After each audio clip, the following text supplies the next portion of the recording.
Today we are talking confidence, and we're going to talk about practical things as well as scientifically based research. Would you be surprised if I told you that research shows that only 27% of women over the age of 40 report feeling a sense of self-confidence? Now that is almost 3 out of every 4 that's not confident. I find that so surprising when we consider all of the things that we have achieved. Think about all of the families raised, the careers built, the household managed, the heartbreak that has been survived. If you are one of the 3, then stay tuned. I have 10 things that will help you feel more confident and self-assured in your everyday life. You may laugh at number 4, but trust me, you're going to want to give it a shot. Now, looking at me, you may be wondering, are you one of the 3 or the 1 with proclaimed self-confidence? And if you were to ask me several years ago, I would not have said that I felt very self-confident. And the reason is, it started when I was a kid. How often do our problems start when we're as a little kid? But when I was very young, I literally wanted to disappear. And this is not in the fun invisibility cloak kind of a way. I just wanted to be invisible. I did not want people to see me. In fact, I would either be in tears or on the verge of tears if a teacher called on me in class. And this all changed a bit in junior high. I know that's surprising, right? Because junior high is typically when we're a mess. But in junior high, I believe it was my freshman year, we got a new teacher. She was our English teacher as well as drama coach. Shout out to Cecilia Bean. Wherever you are in the world, you changed my life. So she encouraged me to become involved in the drama club, and I did. And I really thought, looking back, I was probably terrible, but at the time, I really felt confident about being in drama. Then one day in social studies class, I was super psyched that I knew the answer to a question that the teacher was asking. I don't know how classrooms are today, but back in the day, you had to raise your hand and wait to be called on, and then you would give your answer. Well, I was so excited. I just couldn't wait, and I blurted it out, and the answer was wrong. So not only did I not follow our classroom protocol, but the answer was wrong. And that's bad enough. But then the teacher wouldn't let it go. He just kept going on and on and on about it throughout the rest of the class. If I could have crawled under my desk, I would have. So all of my self-confidence went flying out the window, and I was shriveled back up into myself. Now, is that where the persona of Resourceful Raini started? I don't know. But I will tell you that 14-year-old brain started going to work trying to figure out ways to resolve this problem. I knew what it was like to have some self-confidence, and now I knew what it was like to have it shattered. It was not a conscious thing, but I did start to try to come up with ways that would bolster my self-confidence and feeling more self-assured in particular situations. So why would you want to listen to me if I've already told you that I would cry at the drop of a hat? Well, I will tell you, my friend, that was then, this is now, and I now help women who are navigating some of life's major transitions tap into their self-confidence and self-reliance so they can take control of their lives again. If that sounds anything like you, then if you would be so kind as to hit that subscribe button, I would love to see you back when we start talking about more ways that you can take control of your life. And now you may be asking, why is it important today for us to have self-confidence? This is the let them era, right? Well, it is, and I don't want you to think so much about what outside influences are. This is very internal. Research does show that women who report lower levels of self-confidence have a tendency to settle. They don't feel they have the same worth, and therefore they don't believe they deserve the things that other people do. They also have more of a tendency for anxiety and depression, as well as tying their physical appearance to their self-worth more than their whole being. All of this is really important to who you are intrinsically. 14-year-old Raini was not aware of any of this, but she was living it. What I realize now is that while I was in drama, I knew my lines. I knew the blocking. I knew the story. I was informed. I was confident. And that brings us to the very first thing that I want you to consider. And that is, find the thing in your life where you feel most confident. Now, this could be any area of your life. It could be when you're baking the secret family recipe, or your garden is the envy of the neighborhood. Or you could be that gal that all of your friends flock to because you're the only one that knows how to use that Cricut machine right. There are areas in your life where you truly shine. And I want you to recognize that in yourself and really appreciate it. So often we discard it because it comes naturally. It's something that we just do. But I want you to really look at it and remember how that feels. You know what you're doing. No one can tell you otherwise. And that's the feeling that we want to tap into. And I want you to remember that, because we're going to start feeling that in more areas of our life. And I want you to recognize it when it happens. Number 2 is to learn something new. I rhymed. And it can be anything. It does not have to be any high-level learning.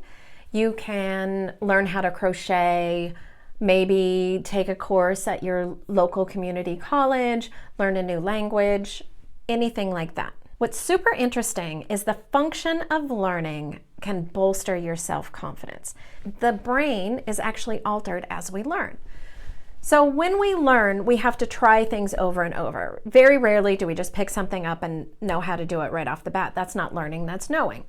So as we learn, our brain adapts this try and try again mentality. Now that belief actually creates neural changes in our brain. So our brain changes, and that change enhances both our full cognitive ability as well as our self-confidence levels. Isn't that crazy? I think this is absolutely fascinating, that you can boost your self-confidence just by learning something new.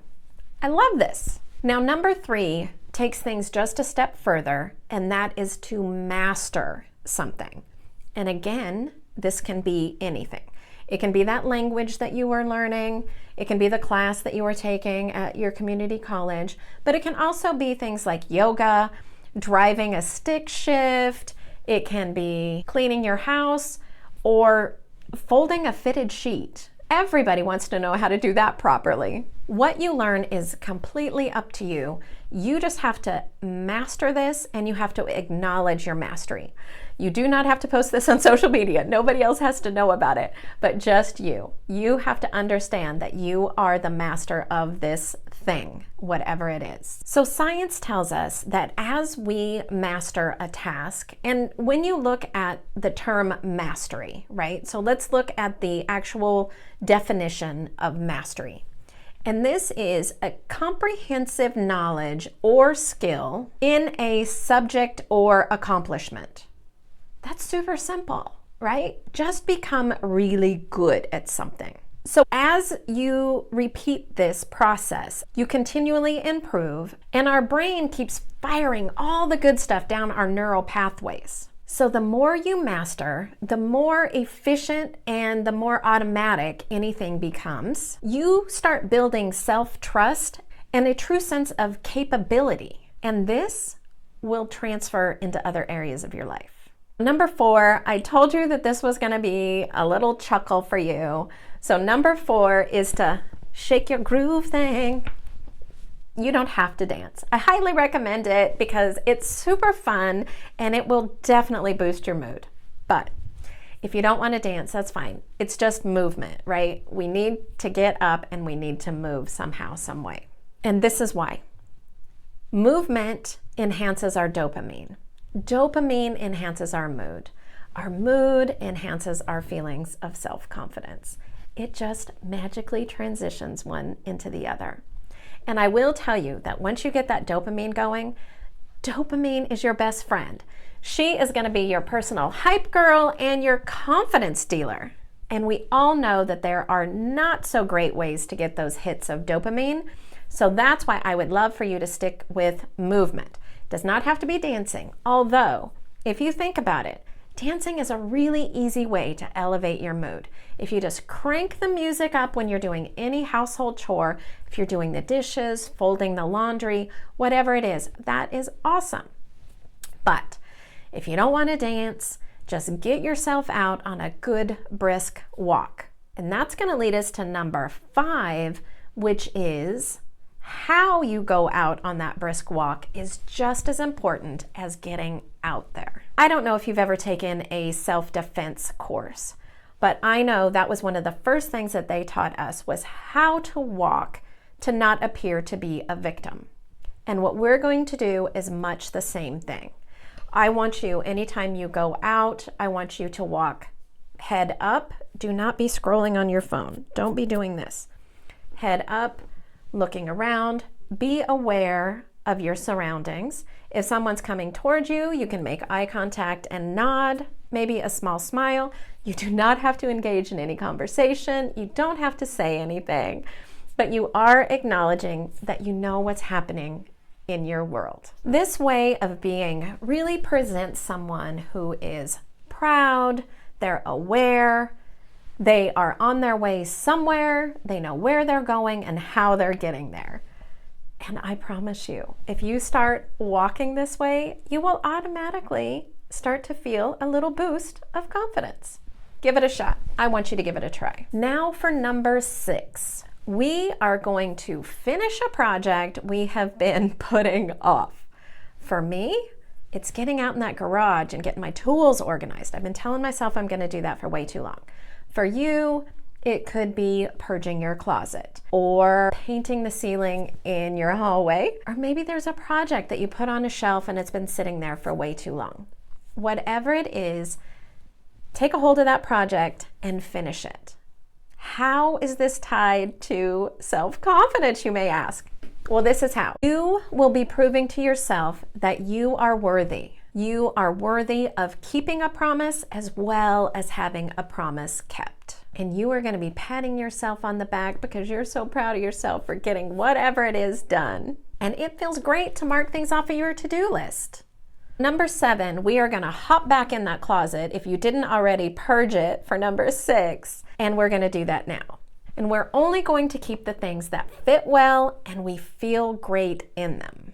Do you remember that old Billy Crystal skit where I don't remember the guy's name, but if you look marvelous, you feel marvelous. Well, we are going to reverse that. And we're going to say, if we feel good, we look good. And this is not for the rest of the world. This is just for you. Maybe you're scratching your head right now thinking, but I didn't think we were supposed to care what other people think.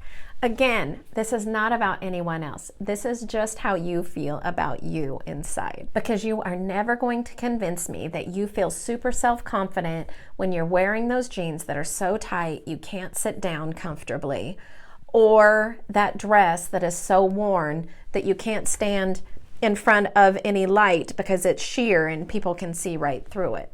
Those are not moments where you feel super self-confident. And then if you have those underwear that are pinching that little spot between your thigh and your crotch because they're so tight, or they're falling down because the elastic is shot.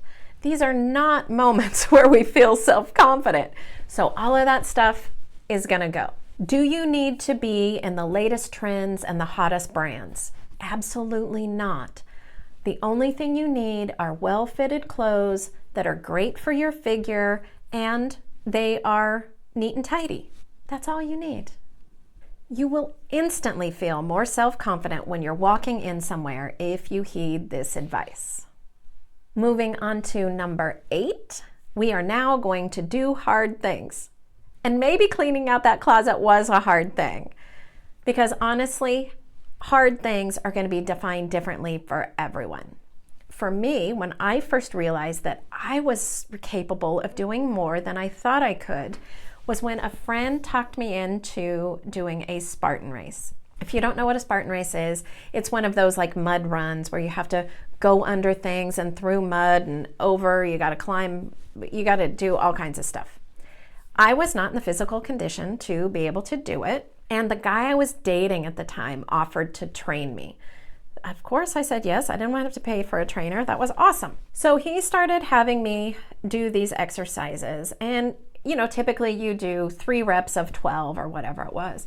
But I would finish with the 12 and he would make me keep going. No, 5 more, 5 more. And I would be kind of mad in the moment. And then later I looked back and I was like, oh my gosh, I really could do a lot more than I thought I could. I would normally stop when it got uncomfortable, right? So if my muscles started burning a little bit, I felt a little fatigue, I would just stop. But then I realized, golly, I could go a lot farther than I thought. And so that's what you're going to do. And it doesn't have to be lifting weights. It can be anything. Something that you don't feel like you can do or do well, something that you're not familiar with at all, something that you're afraid of. Push yourself outside of that comfort zone. Another great example is public speaking. I believe this statistic is 75% of people on the planet are afraid of public speaking. So do this. If you know anyone in Toastmasters, have them ask their group if when someone started, they had a fear of public speaking. A lot of people are going to say yes. And then the follow-up question is, do they feel more self-confident now that they've addressed that fear? I know that most of them are going to say yes, that they feel more self-confident today than the day that they joined Toastmasters. Okay, we're going to take a break and we're going to drop that heart rate down. Maybe that doing hard things got you a little anxious.